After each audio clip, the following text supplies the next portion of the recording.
Və buna görə Peyğəmbər sallallahu aleyhi və səlləm bizə qayda verib. Bizə gözəl qayda verib ki, "Unzuru ilə mən huve əsfələ minkum və la tanzuru ilə mən huve fawqakum." Yəni siz sizdən aşağıda olanlara baxın.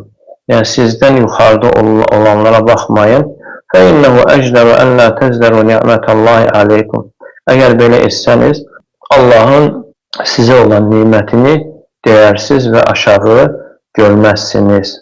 Deməli, insanın özündən aşağıda olanlara baxması, həm nimətlər baxımından, həmçinin müsibətlər baxımından daha ağırını fikirləşməsi, nə qədər özündən aşağı olana baxırsa, yenə görür ki, Allah-u Teala'nın onun üzərində nə qədər nimətləri var.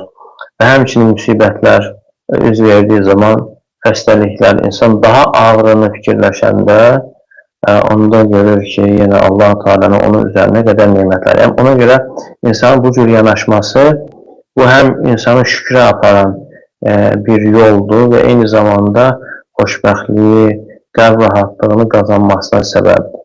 Yox, insan nimətlərdə həmçinin özündən yuxarıda olanlara baxarsa, özündə olan nimət görməyəcəkdir. Həmişə narahat olacaq və hansı ki, onun içərisində olduğu o nimət ondan milyonlarla insan bəlkə də məhrumdur. Amma insan yuxarı baxdığı zaman o niməti nimət olaraq görmür. Və həmçinin də müsibətlər də üz verdiği zaman ancaq insan, yəni sağlam insanlara baxarsa, rahat yaşayışı olan, onda insan həm qəlbən narahat olacaq və həmçinin savabları itirəcəkdir. Amma əksinə insan nə qədər ağır bəlaya düşər olursa və ondan da ağırını fikirləşəndə həm təsəlli tapmasına səbəb olur, rahat olur və həmçinin savab qazanmasına səbəb olur. Və o vaxt Xəmsə radiyallahu anhə deyir ki, yəni bir döyüşdə 4 yaxını dünyasını dəyişir.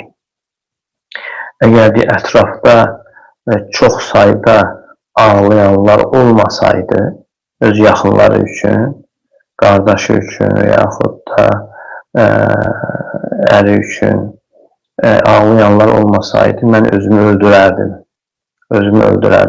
Və insan görəndə ki, ətrafda hər kəsin bir problemi var, hər kəsdə bir bəla var, müsibət var və bu insana bir faydası olur, təsəlli tapır.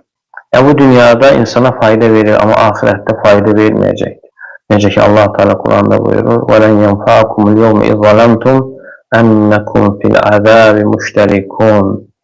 Yəni, bugün sizin əzabda müştərək olmağınız sizə fayda verməyəcəkdir. Yəni, insan dünyada biləndə ki, özündə olan xəstəlikdən, bəladan, başqasında da var, insan rahat olur, bir növ təsəlli tapır. Amma qiyamət günü insan biləcək ki, başqası da odda yanır, yəni onu bilməyinin ona bir faydası olmayacaqdır. Dünyada var, amma ahirətdə olmayacaqdır. Ona görə insan istəyirsə ki, yəni belə nəfsdən xilas olmaq, qurtulmaq, əsas dünyanın mahiyyətini anlamalı və həmçinin də ahirətin necə bir diyar olduğunu anlamalıdır. Əgər insan həqiqətən düşünərsə, ahirət necə bir yerdir, əbədi bir həyatdır və dünya isə yəni ötər bir yerdir, onda insanda bu yəni düzgün olmayan xislətlər aradan qalxmasına səbəb olacaqdır. İbn Qayyim rahimehullah deyir ki, əgər qızıl bir müvəqqəti olarsa, amma saxsı isə əbədi olarsa, yəni ağlın göstəricisi nədir? Ağıl əbədi olanı, davamlı olanı üstün tutur.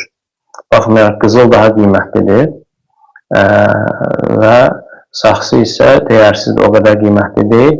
Amma bu, əgər əbədidirsə, yəni ağlın göstəricisi nədir? Ağlın tələb etdiyi əbədi olanı, müvəqqəti olandan üstün tutmaq. Yəni, görün bir, dünya saxsıdır, ahirət isə qızıldır. Dünya saxsıdır, ahirət isə qızıldır. Belə olduğu halda görün, insan necə əbədi olanı önə keçirməsin, üstün tutmasın.